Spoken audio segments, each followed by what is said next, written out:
大家好，歡迎來到社交力研究所，我是 John。我在沒有更新的這段日子裡換了一台蘋果電腦，真的要被 MacBook 搞瘋了。入手 MacBook 前，我直接把它奉為辦公天花板，滿心期待擁有一台精緻流暢、省心省力的神器，結果用起來直接破防，頭疼到炸裂。原以為它簡潔易上手，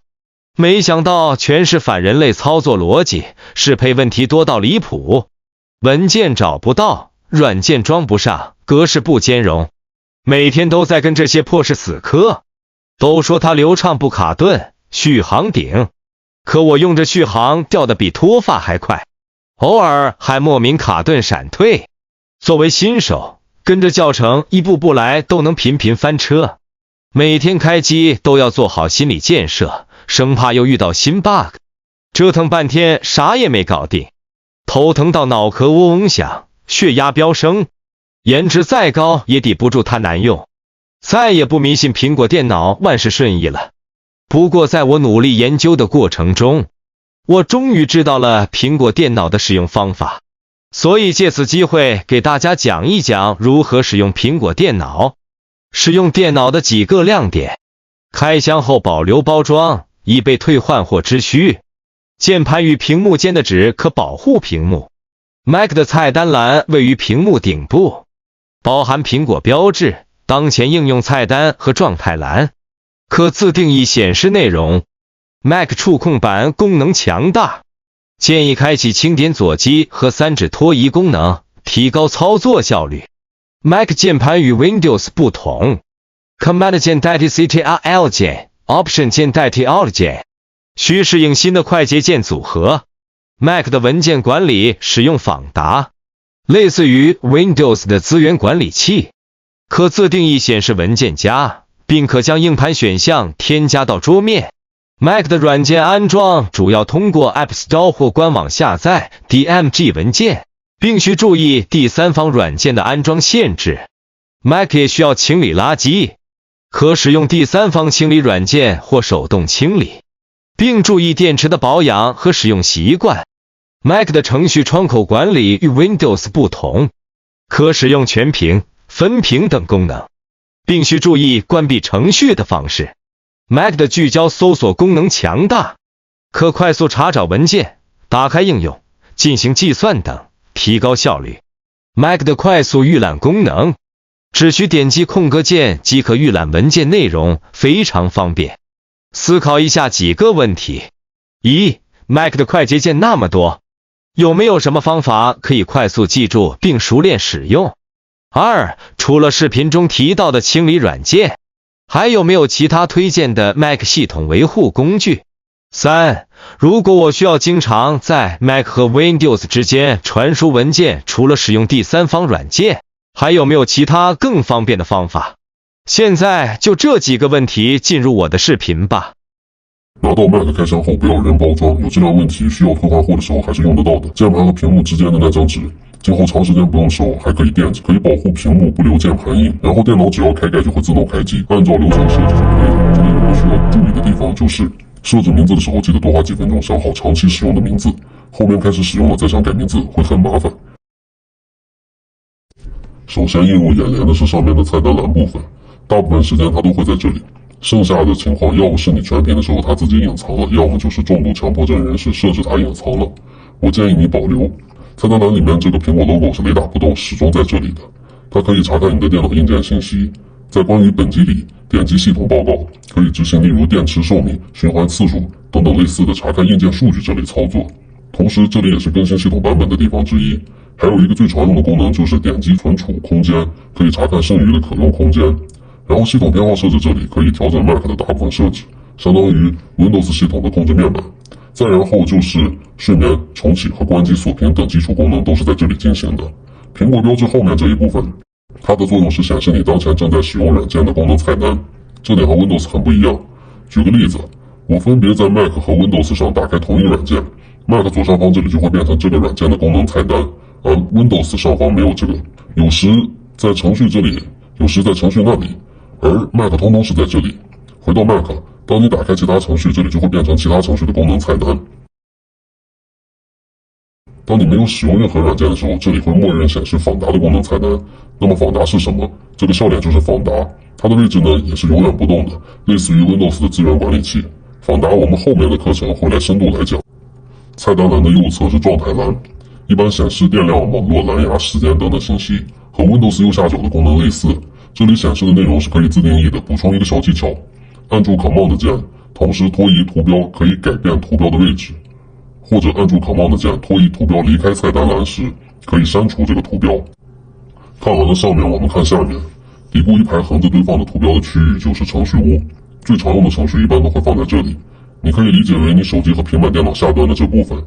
對比 Windows 裡，人們更習慣把常用的程序放在桌面上，比如這樣；而在 Mac 裡就是放在下面這一排，這就是程序屋。程序屋被兩條線分為3部分，第一部分是應用程序，第二部分是最近使用過的但是沒有放在程序屋的程序，這部分程序是在啟動台裡，就是這個圖標。第3部分是文件和刪除文件的垃圾桶，還有在你最小化程序時也會暫放在這邊，所以大致上可以分為左邊是程序，右邊是文件，是不是很直觀？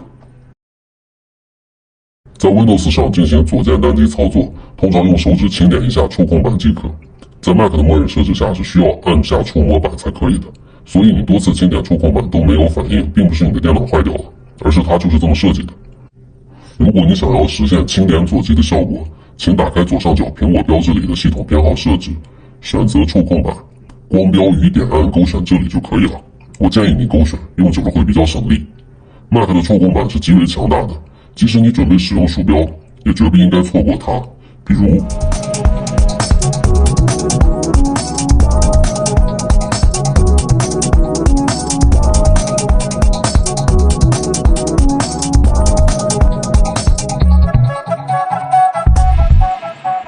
打開系統編號設置，觸控板選項可以反復學習。除了這些，還有一個3指拖移的重要功能。打開系統編號設置，輔助功能指針控制，點擊觸控板選項，勾選啟用拖移就可以了。有了這個功能，就能實現單手3指狂選拖移。我自己很喜歡這個功能。Mac 的鍵盤和 Windows 也不太一樣。Mac 鍵盤多了一個 Command 鍵和 Option 鍵，在 Windows 裡常組合用的3個鍵 Ctrl、Alt、Shift， 在 Mac 裡面變為了 Command、Option、Shift， 除了 Shift 基本沒有變，剩下的 Command 代替了 Ctrl，Option 代替了 Alt。來，我們用 Command 键来具體感受一下。現在 Windows 裡的 Ctrl 加 C 變成了 Mac 裡的 Command 加 C，Ctrl 加 V 變成了 Command 加 V，Ctrl 加 Z 变成了 Command 加 Z。同時 Windows 裡按住 Ctrl 點選多個文件的功能，在 Mac 裡也變成了按住 Command 去點選多個文件。細心的朋友還會發現 Mac 的鍵盤上還有個孤獨的 Ctrl 鍵，它最經常的作用就是 Ctrl 加空格鍵，用來切換輸入法。更多的時候會在更複雜的快捷鍵時偶爾組合使用。我個人呢還會雙擊這個鍵，用來進行聽寫輸入用。之前已經習慣了 Windows 系統上面的複製、剪切、粘貼功能了。用了 Mac 之後，發現右鍵菜單裡的剪切找不到了，只剩下複製，還多了一個拷貝，亂糟糟的分不清楚。不知道朋友們有沒有相同的情況？接下來我幫你一次性搞明白。Windows 裡的複製、剪切、粘貼我們都很熟悉，在 Mac 右鍵選項裡对應的變為了複製、拷貝，然後再粘貼。先來說複製 ，Mac 的複製和 Windows 的複製不一樣，通過快捷鍵就可以發現不同。Mac 裡面複製的快捷鍵是 Command 加 D， 是在文件旁邊直接生成一個相同的文件副本，相當於 Windows 裡複製加粘貼同時完成。再說拷貝 ，Mac 拷貝的快捷鍵是 Command 加 C， 所以 Mac 的拷貝才是和 Windows 的複製功能一樣的。右鍵點選需要拷貝的文件，然後目標文件夾粘貼過來完成。最後來說剪切 ，Mac 其實是有剪切的。直接說方法 ，Mac 的剪切是要分文字和文件2個方面講，這一點大部分的教程是沒有講的，豎起耳朵你要仔細來聽。文稿的文字內容的剪切 ，Mac 可以和 Windows 的方法一樣，直接右鍵剪切或者 Command 加叉，然後再粘貼就可以實現。但是对於文件 ，Windows 的剪切方法就沒有用了。點擊右鍵沒有剪切選項，直接 Command 加叉也只能聽到系統反饋失敗的聲音。我之前在這裡困擾過一段時間，你有沒有同樣的經歷？其實正確的做法是先 Command 加 C 拷貝文件，然後到目標文件夾按住 Command Option 加 V 即可。這部分我講得很細，你可以自己用 Mac 多實驗幾次，因為這個經常會搞亂，記不住，或者截圖我這張筆記隨時自己去回顧。剛剛講了許多右擊選項菜單的內容，我稍帶再補充幾點。右擊選項菜單裡面的顯示簡介和 Windows 查看屬性是一樣的功能，可以查看大小、位置等等信息。菜單裡的制作替身和 Windows 創建快捷方式是一個意思。OK， 講完了這一點，我們進入下一個內容。Mac 上鼠標上下滾動，默認是和 Windows 相反的。Mac 上光標移動對比 Windows 也會感覺反應不迅速，體驗就是一個字：沉。如果你用起來不習慣，打開系統偏好設置，鼠標，去掉勾選滾動方向自然，這樣上下滾動的方向就和 Windows 一樣了。但是副作用是觸摸板的上下移動也跟着變成了反方向，超級反人類。同樣，在系統偏好與設置裡，鼠標設置把跟蹤速度拉滿，就可以使光標變得更加跟手一些。入門級別的小白朋友們可以先推薦這種方法去適應。如果你想要實現和 Windows 一樣的滾動上下方向，又不影響觸摸板自然上下的方向，同時手感又更加的絲滑跟手，那麼你可以下載 Mouse 這款軟件。這款軟件的具體功能呢，可以看這裡。有了剛才的知識做基礎，現在試着運行一個程序。通常我會單擊程序屋的應用程序打開軟件，也可以在啟動台裡去找到它單擊打開。還可以在訪達應用程序裡找到本體打開，後兩種方法可以用來打開未放到程序屋不常用的程序。打開程序後，你要注意，與 Windows 不同的是 ，Mac 的放大、縮小、關閉是在左上角。日常很多工作是需要全屏才方便進行的。Mac 的程序最大化和 Windows 很不一樣，點擊左上角綠圈圈，將程序最大化，相當於新建了一個新的桌面，充滿整個屏幕。然後我們就可以通過3指或者4指滑動切換桌面，享用程序全屏的沉浸感。這個功能在開始你會很不習慣，但是用習慣了你會離不開的。有時候想要一邊看一邊做別的操作，那麼全屏也不是最方便的，可以嘗試分屏。跟我做，如果2個程序都在全屏的狀態下，需要你4指上推，然後3指將需要用到的2個桌面拖動到一起，這時2個桌面就會自動結合，再點擊這個結合的桌面就來到了新世界，省去了手動調節上下左右的麻煩，只需要調節中間的左右占比即可。另一種情況是2個程序都未全屏，而且在同一個桌面的情況下，可以将光標懸停在其中一個程序的綠色按鈕這裡，選擇將窗口拼貼在屏幕的一側，然後再隨意點擊另一個程序，就完成了分屏。Mac 裡面點擊左上角的紅叉叉關閉程序是不完全對的，其實有些程序還在後台運行。檢查一下程序屋你剛剛關閉的軟件下方是否還有黑點，如果有，就是還在後台運行。正確的辦法是快捷鍵 Command 加 Q 直接關閉，還有2種囉嗦的辦法，在菜單欄關閉或者在程序屋右鍵關閉。建議通通直接用 Command 加 Q 一次性關閉。Windows 裡任務管理器都用過吧？軟件卡死動不了的時候強行退出，都指望它。在 Mac 裡可以點擊蘋果 logo 強制退出，選擇要強制關閉的軟件實現這樣的功能。還可以在活動監視器裡強制退出，點選要執行的軟件，然後再點這個叉叉就關閉了。同時活動監視器還能監測程序的內存、能耗等等。什麼叫做真正的一键預覽？對於任何一個文件，你只要點擊空格鍵就可以看到裡面的內容，不管是工程文件還是圖片還是文稿，都可以看到裡面的具體內容，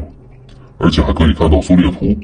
因為這是一期上手視頻，所以不會講得特別細，但是這個功能真的是用了就回不去了，你可以先試試。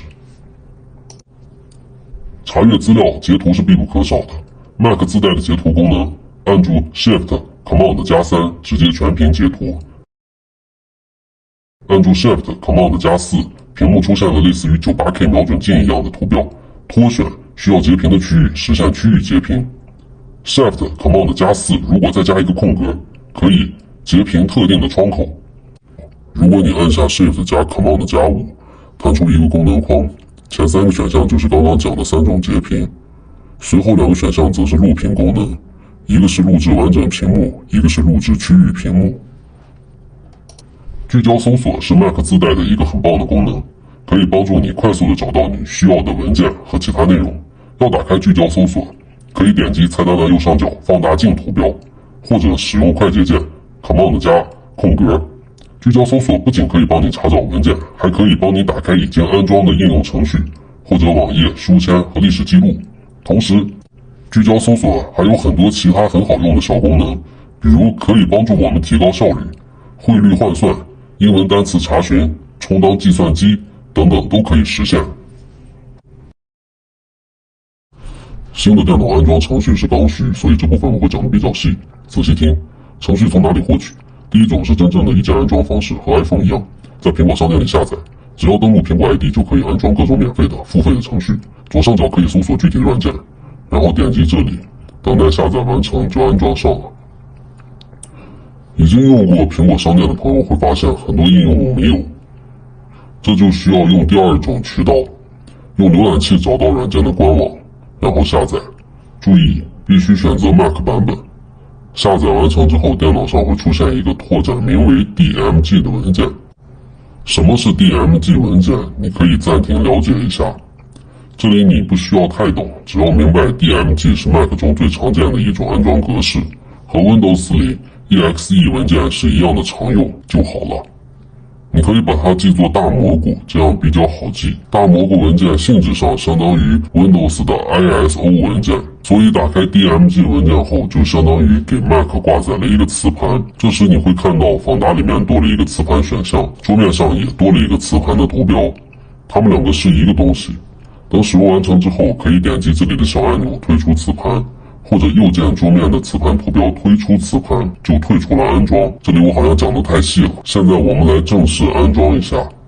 打開 DMG 文件，磁盤也掛載了，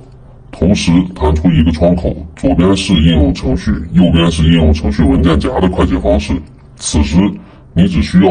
將左邊的應用程序拖到右邊的应用程序文件夾，就完成了安装。然后将应用程序臨時掛載的安裝磁盤推出，打開啟動台，你就會發現你的文件已經安裝成功了。你在打開 DMG 文件的時候，可能會出現無法打開文件，或者顯示該文件已損壞的情況。其實你的文件並沒有損壞，這是蘋果出於安全性考慮做出的限制。蘋果一般只允許在蘋果商店下載軟件，而如果要安裝一些第三方的應用，這個時候你就需要做一些突破限制的操作。我們打開系統偏好設置、安全與隱私、通用，點擊這裡的鎖按鈕，輸入你的密碼，點擊這裡的任何來源，然後再次打開 DMG 文件，就可以成功安裝了。還有一種情況就是設置裡面找不到任何來源這一個選項，這時候你可以打開啟動器、其他，然後找到終端，輸入如下這段命令，然後在問號裡面輸入你的開機密碼。注意，這裡輸入密碼的時候是不顯示的，你只需要自己輸入完成之後點擊回車即可，然後回到剛才的設置頁面，任何來源這個選項就出現在你面前了。今後當你卸載不用的程序時，可以打開啟動器，長按你要刪除的程序，然後那個圖標就會恐懼的顫抖，點擊上面的叉叉即可卸載。但是你會發現有一些軟件還在嘚瑟，但是沒有叉叉去刪除它。這個時候就需要找到你訪達菜單裡面，然後打開應用程序文件夾，找到你要刪除的軟件本體，然後右鍵將它刪除，或者將它拖到廢紙簍裡，完成刪除。文件管理是很重要的點， Mac 的文件管理對小白很棒，值得花一期時間仔細講。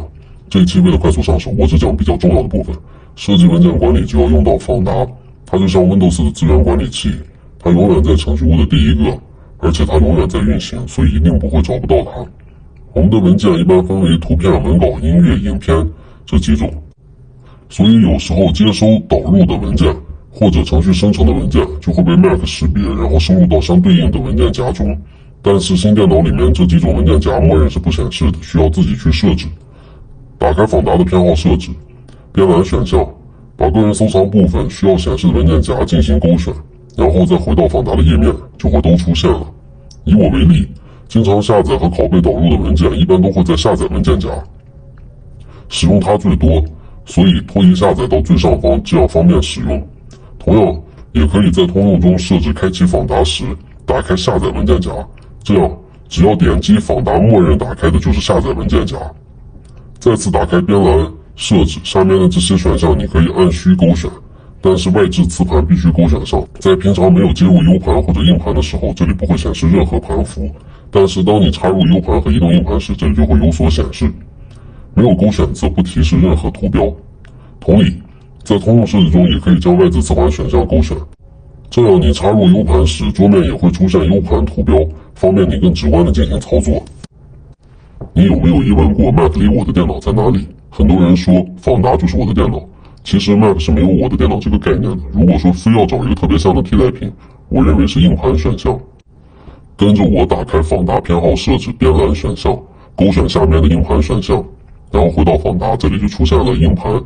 點擊硬盤，你會看到裡面有4個文件夾，系統和資源庫，就是存放系統和系統軟件配置文件的地方，建議不要動它，否則會出各種問題。應用程序不用多說，就是程序本身存放的位置。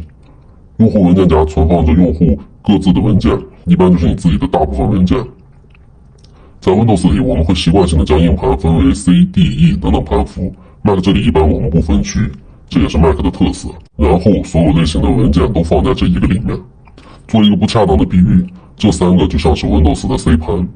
這一個就是 D 盤1盤，裡面放着所有的文件數據。這其中硬盤選項裡文件都是在仿達邊欄中可以呈現出來的，所以選擇仿達或者硬盤當做我的電腦都可以。我傾向於硬盤選項作為我的電腦的原因在於，你再次打開仿達偏好設置，然後選擇通用選項，勾選硬盤選項，然後回到桌面，你就會看到硬盤盤符出現在了熟悉的位置。你看是不是就有那個味道了？蘋果電腦的硬盤實在太貴了。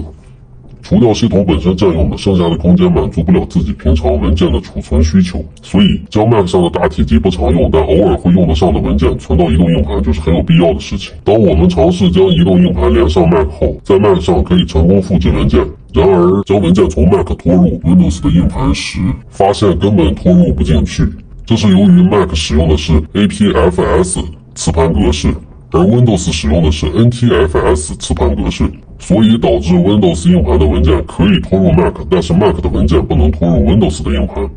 如果不想格式化硬盤，一般我們會借助第三方軟件寫入，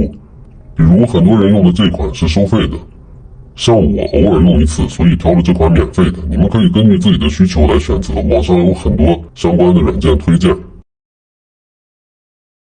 很多人都聽說過一個觀點，蘋果電腦由於機制不同，所以不需要清理垃圾，其實是不對的。的確，由於 Mac 的運行原理不同數據優化有很大的優勢，但這不意味着 Mac 就沒有垃圾產生。從你第一次開機的時候，緩存、日誌、臨時文件就在不斷的積累，有些亂七八糟不好識別的東西還會被統一歸類到其他這個儲存選項，而且這個儲存選項是沒辦法自己調節的，需要有一定的能力手動進行清潔，所以日積月累下來就會越來越佔用空間。而且 Mac 的硬盤從克重上算比黃金都貴，所以清理是一定需要的。老用戶會到資源庫手動進行儲存瘦身，但是剛才我有講過，不要輕易的對資源庫進行調整，很容易就導致系統崩掉。所以作為一個新手，電腦儲存意識還達不到飽和的程度情況下，前期我還是建議用第三方的清理軟件進行瘦身。當你對電腦進一步熟悉之後，再去嘗試手動清理。第三方的清理軟件有付費的和免費的2種，付費的裡面 Clean My Mac 是比较好用的，界面功能效果都不錯，與蘋果的風格一致，同時又簡單易用，可以很容易的對文件進行篩選清理。免費的可以選擇企鵝家的檸檬清理，基礎的功能都具備，具體的使用也很簡單，你可以下載下来自己嘗試一下。除此之外，還有很多的其他清理程序，功能上各有所長。由於每個人對電腦的掌握程度不同，难免厚此薄彼。我這期視頻主要是面向對 Mac 不熟悉的朋友，所以電腦到手時間也不長，初期的清理呢，剛剛的2款就完全可以解決了。後面有機會呢，我也會考慮橫評各款清潔軟件的功能，或者直接講一下如何進行手動清理。新電腦需要電池激活嗎？不需要。锂電池沒有記憶，不過一次完整的充放電能夠讓電源管理系統更好地監測電池的實際容量。充滿電後可以一直連着電池用嗎？可以的，蘋果有自己的電池管理系統，會自動調整，不用擔心損傷壽命。有時候電池會充到一個數值，然後就停了，沒有充滿，是電池出問題了嗎？電池沒有問題的，是電源管理系統根據你操作習慣，會讓電池不被充滿，降低滿負荷時對電池壽命的影響。如果準備出門需要充電到滿電，可以點擊這裡立即充滿即可。總結，蘋果電腦該充就充，該用電池就用，插電比完全用電池對壽命的影響更小一點點，高溫比低溫的情況對電池的損耗更大。不常用的時候我就放一半電，然後再關機，然後時不時再拿出來補一些電就 OK 了。日常要不要關機？如果你用的是 MacBook， 如果每天都要用，可以不關機，直接盒蓋睡眠，有需要了再關機。如果偶爾使用，那還是用完了就關機，有利於延長使用壽命。如果你用的是 iMac 和 Mac Mini， 如果你每天都用，而且配備了保護設備，可以不關機。如果沒有配備保護設備，建議超過幾個小時不用就關機。強烈建議配一個防斷電的插線板，因為遇到意外的幾率很低，但是遇到了就有可能是悲劇。想想冠希哥這麼有靈氣的一個演員，電腦一壞，整個人生軌跡都變了。屏幕如何清潔？清潔屏幕，我平時用的就是眼鏡布，不要瞎折騰各種清潔劑，小心化學損傷，防反光塗層。實在不放心，你可以花上上百元買一塊蘋果官方不久前推出的清潔布即可，用得放心。鍵盤膜、屏幕貼膜都不建議使用，會在屏幕留印兒。關於電腦配件的選購，可以看我上一期視頻，裡面有詳細的介紹。通過學習剛才的內容，我已經為你揭開了 Mac 的神秘面紗，不會再無從下手。考慮到多年 Windows 操作習慣會讓你無法一下適應 Mac， 我特地花了些時間將這期視頻整理成了導圖，方便你梳理知識點。要做一期真正的一步到位的入門視頻，確實比想象的複雜許多。制作中又不斷的補充完善，改稿了無數次，也導致這期視頻拖更的有點久。也希望小伙伴們能夠給我3連鼓勵，感謝感謝。接下來我按照 Mac 的操作流程，從開箱設置到具體操作，以及硬件保護都匯總在一起，方便你收藏視頻後隨時翻出來對應參考。同時，這期視頻裡對應的每個基礎部分的內容，如果有值得深度學習的單項，我也會在右側延伸出來，稱之為進階學習的部分。你也可以彈幕告訴我哪些需要我深度講解，我會挑選最多的需求出來，然後手把手的進行講解。或者，你有了我的知識框架，就是這張圖，你也可以自己去搜索自學，一定可以幫你全面又系統的了解 Mac。這期視頻就到這裡了，感謝你們的耐心觀看，有什麼問題可以下方評論區交流，希望我的視頻對你有用。